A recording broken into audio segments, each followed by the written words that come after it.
उत्तर प्रदेश में इन दिनों गांव गांव एक ही चर्चा है कि पंचायत चुनाव आखिर कब होंगे। बड़ा सवाल है कि ग्राम प्रधान, बीडीसी और जिला पंचायत सदस्य के चुनाव तय समय पर अप्रैल मई में क्या हो पाएंगे। पंचायत चुनाव के लिए आरक्षण प्रक्रिया शुरू ही नहीं हो सकी है क्योंकि यूपी में समर्पित ओबीसी आयोग नहीं है। उत्तर प्रदेश में आगामी पंचायत चुनाव को लेकर सरकार ने हाईकोर्ट की लखनऊ बेंच को सूचित किया है कि चुनाव से पहले एक समर्पित पिछड़ा वर्ग आयोग बनाया जाएगा। सरकार ने स्पष्ट किया है कि इस आयोग की रिपोर्ट के आधार पर ही सीटों का आरक्षण तय किया जाएगा।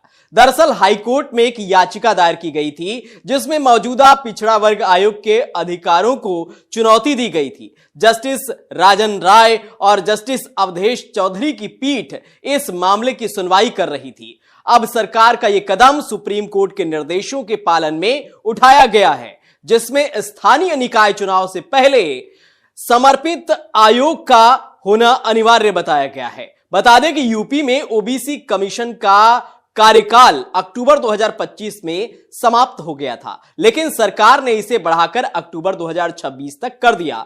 लेकिन कानूनी रूप से उसके पास समर्पित आयोग के अधिकार नहीं होने पर सवाल उठे।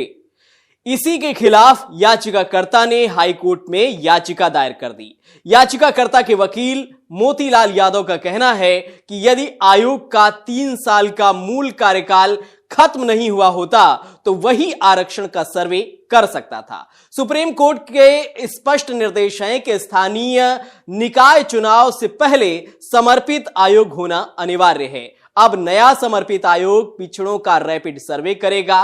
इस सर्वे के जरिए ही पिछड़ों की वास्तविक आबादी का पता लगाया जाएगा और उसी के अनुसार सीटों का आरक्षण लागू होगा।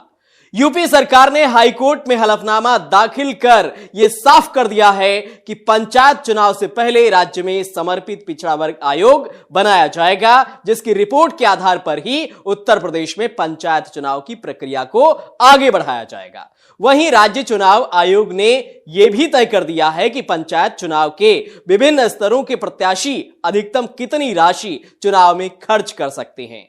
यूपी पंचायत चुनाव को 2027 के विधानसभा चुनाव के सेमीफाइनल के रूप में देखा जा रहा है। अक्सर देखने को मिला है कि जिस पार्टी की प्रदेश में सरकार रहती है, पंचायत और नगर निगम चुनाव में उसका बोलबाला रहता है। पिछली बार उत्तर प्रदेश के कुल 75 जिलों में 3050 जिला पंचायत सदस्य सीटों पर हुए चुनाव में बीजेपी सपा से ज्यादा निर्दलियों ने जीत दर्ज की थी। इसी तरह से प्रधान भी ज्यादातर सत्ताधारी दल के समर्थक नेता ही जीत सके थे। जिला पंचायत सदस्यों में सपा 759, बीजेपी 768, बसपा 319, कांग्रेस 125, आरएलडी 69 और आम आदमी पार्टी 64 और 944 सदस्य निर्दलीय जीते थे। बीजेपी ने निर्दलीय सदस्यों को अपने साथ मिलाकर जिला पंचायत अध्यक्ष की कुर्सी अपने नाम कर ली थी और ब्लॉक प्रमुख सीट पर भी ऐसे ही कब्जा जमाया था। बीजेपी ने 75 में से 67 सीटों में अपना जिला पंचायत अध्यक्ष बनाया था। सपा महज 5 जिलों में ही अपना अध्यक्ष बना सकी थी। इसके अलावा 3 जिलों में अन्य ने अपना कब्जा जमाया था। उत्तर प्रदेश में होने वाले पंचायत चुनाव को 2027 का सेमीफाइनल माना जाता है। पार्टियां सेमीफाइनल के तौर पर देखती हैं क्योंकि इसके बाद सीधे विधानसभा चुनाव होने हैं। इसके अलावा यूपी की 2/3 सीटें ग्रामीण इलाकों से आती हैं, जहां पर पंचायत चुनाव होते हैं। राजनीतिक दलों को पंचायत चुनाव के जरिए अपनी सियासी ताकत के आकलन करने का एक मौका मिलता है। यूपी में औसतन 4 से 6 जिला पंचायत सदस्यों को मिलाकर विधानसभा का एक क्षेत्र आता है।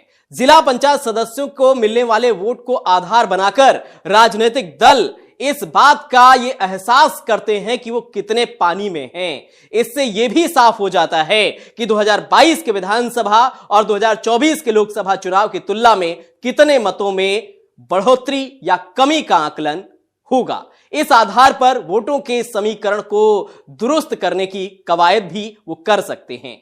पंचायत चुनाव के नतीजों के बाद राजनीतिक दल हर जिले के नतीजों पर मंथन करते हैं। क्षेत्रवार, जातिवार नतीजों पर मंथन के आधार पर आगे की रणनीति बनाने का काम पार्टियां करती हैं। इस तरह पंचायत चुनाव के आधार पर 2027 के विधानसभा चुनाव की सियासी जमीन पार्टियां नापना चाहती हैं। पंचायत चुनाव को लेकर जिस तैयारी और जोर शोर के साथ राजनीतिक पार्टियां जुटी हैं, उससे यह साफ है कि 2026 में ही 2027 के सियासी मिजाज का जो है आकलन हो जाएगा। ऐसे में पंचायत चुनाव को लेकर सियासी दलों ने अपनी अपनी एक्सरसाइज शुरू कर दी है और गांव में जो सरकार बनाने में कामयाब रहेगा, उससे 2027 के सियासी मिजाज का भी पता